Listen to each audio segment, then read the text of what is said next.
With 22 rounds in the books and a world champion long crowned, it's time to rate the drivers for their performances in the 2022 season. Taking into account every qualifying and every race, we rate the 20 strong grid out of 10, not including standing drivers like Nick DeVries and Nico Hulkenberg. Who ranked the highest, who ranked the lowest? Well, it's time to find out. And yeah, let's get straight into it then with number 20. And yeah, no prizes for guessing this one. Of course, Nicholas Latifi, the end of the road in F1 for Latifi, who in truth did well the last 3 seasons. 2022 was arguably his most disappointing, with the former Formula 2 stand-up never getting to grip with the new cars. Seeing Latifi lagging well behind the field at the back became regular occurrence, although he got a nice F1 send-off with some points in Japan. Before that, he was behind substitutes Nick DeVries and Nico Hulkenberg in the standings, which kind of says it all.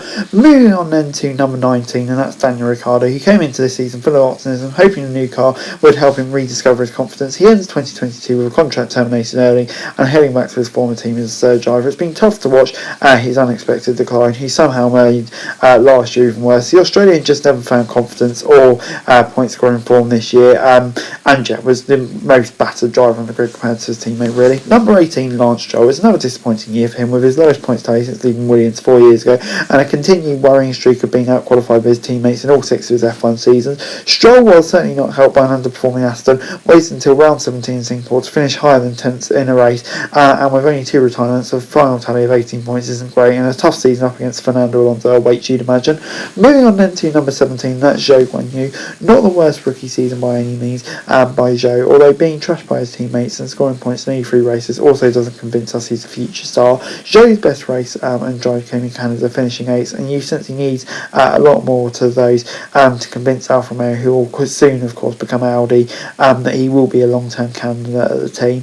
Moving on then to number 16, and that's Mick Schumacher. 2022 gave Mick Schumacher the positives to his first F1 points at Silverstone, and that kick-started a run of back-to-back top 10 finishes. Unfortunately, those were his only of the season, and also gave him a huge negative of losing his seat. Even as a junior, Schumacher was more consistent and lightning quicker than the actually outright pace that plagued his career, and also had several costly crashes, which probably cost him.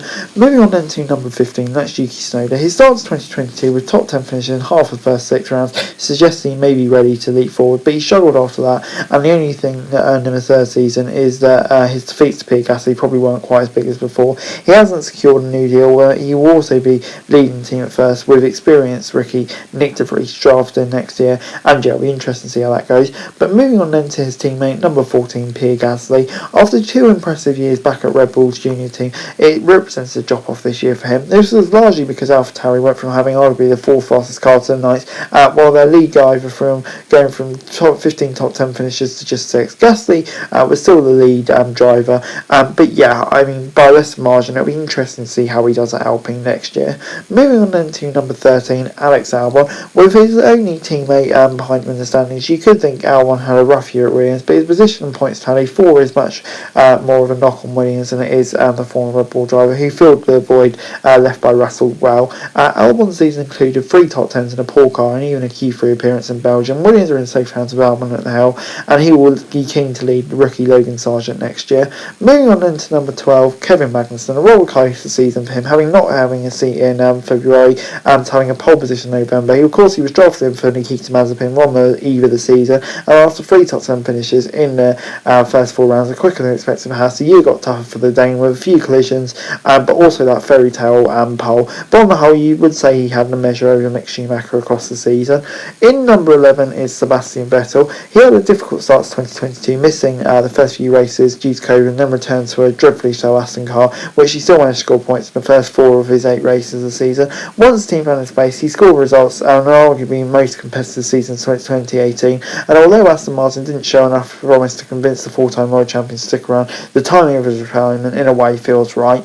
Moving on then to number 10, that's Valtteri Bottas, and his season at Alfa Romeo was pretty much as advertised. Arriving from Mercedes, he led the team in the first half of the season were regular top 10 contenders and considerably his rookie teammate. After scoring points in 6 of the first 8 rounds, Bottas' points showed Alfa Romeo were quick, but yeah, I mean, it kind of dropped away as the season went off, but I think, to be honest, that's probably more due to the car than him, to be honest. And yeah, number 9 is Carlos Sainz. Given how good his debut Ferrari season was, 2022 was probably a bit disappointing for him. His eyes lit up early in the season when it appears Ferrari had a championship worthy package, but 2 DNS and no victories from the first 9 meant he was never entitled to reckoning. A mixed season season did include his first victory at Silverstone and first pole, but it's a shame that he couldn't quite match his teammate throughout the season. He'll be hoping to bounce back in 2023. In number 8 we've got Sergio Perez. It's ultimately a successful season for him, with more wins, podiums and high championship position than ever before, although not one that dissells perception he is Red Bull's second driver. Perez started the season well on a similar pace to Verstappen, and the moral and co-win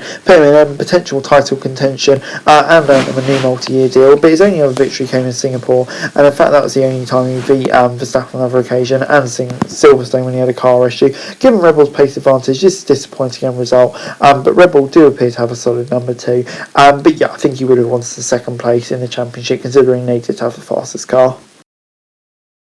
In number 7 we've got Esteban Ocon. While beating Alonso flattered him a little, he had far fewer reliability issues. The Frenchman was a top 10 machine for Alpine, scoring points in all but 4 races in his best ever F1 campaign. His best results came in Austria and Japan, where he held off a charging Lewis Hamilton in tricky conditions, while a new challenge for 2023 comes with Pierre Gasly joining him.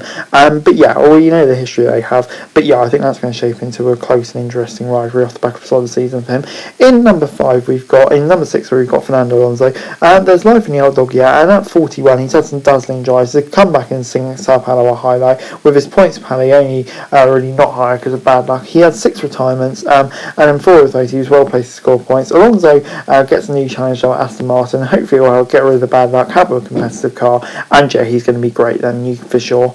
In number 5 we've got Lewis Hamilton. It was his first season without a winner or a pole, and gave him his lowest ever championship finish, but while these facts you'd expect him to have some sort of decline, he still has plenty in the tank. He had a difficult start to the season with the emotion of the 2021 title decider and potentially exploring with setups and bad luck, but in the final 14 races of the season he beat Russell more often than not, and was unfortunate in races like Brazil, great drives in USA, France and stuff like that. Given there are certain drivers that tailed off with lack of motivation, likes of Vettel and Ricciardo, Hamilton's resilience is credible, and he insists that this year has only spurred him on to fight back in the future. And if Mercedes give him a car next year to compete for the title, I have every confidence that he will compete with the title just like he did in 2021 and all the years prior to that.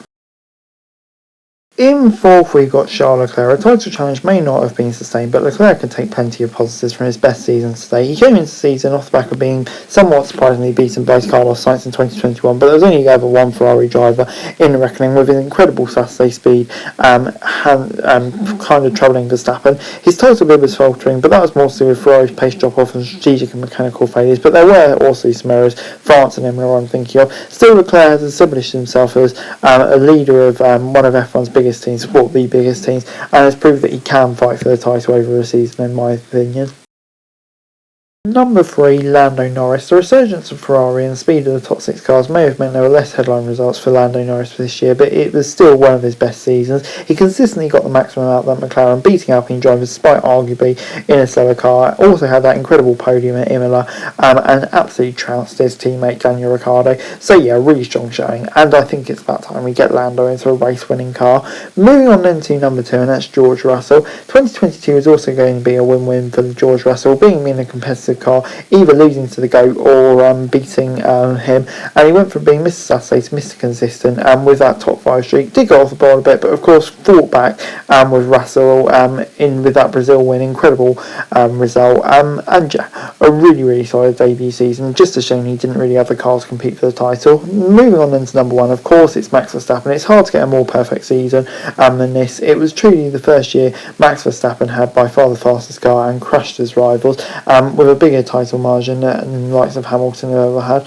He had pole to flag dominant wins in Canada, Mexico, Abu Dhabi, used wheel to wheel in Saudi Arabia, and yeah, dare we say it, Verstappen was Schumacher and Hamilton-esque this season, and yeah, it seems like he's really tightening his grip on the rest of the grid at the moment. Incredible season for Max. Anyway guys, that's it for here. Thanks very much for watching. Remember to like, share, subscribe, rate, comments down below, and follow this channel for daily F1 news, and subscribe to the channel, greatly appreciated. Thanks very much for watching. Peace.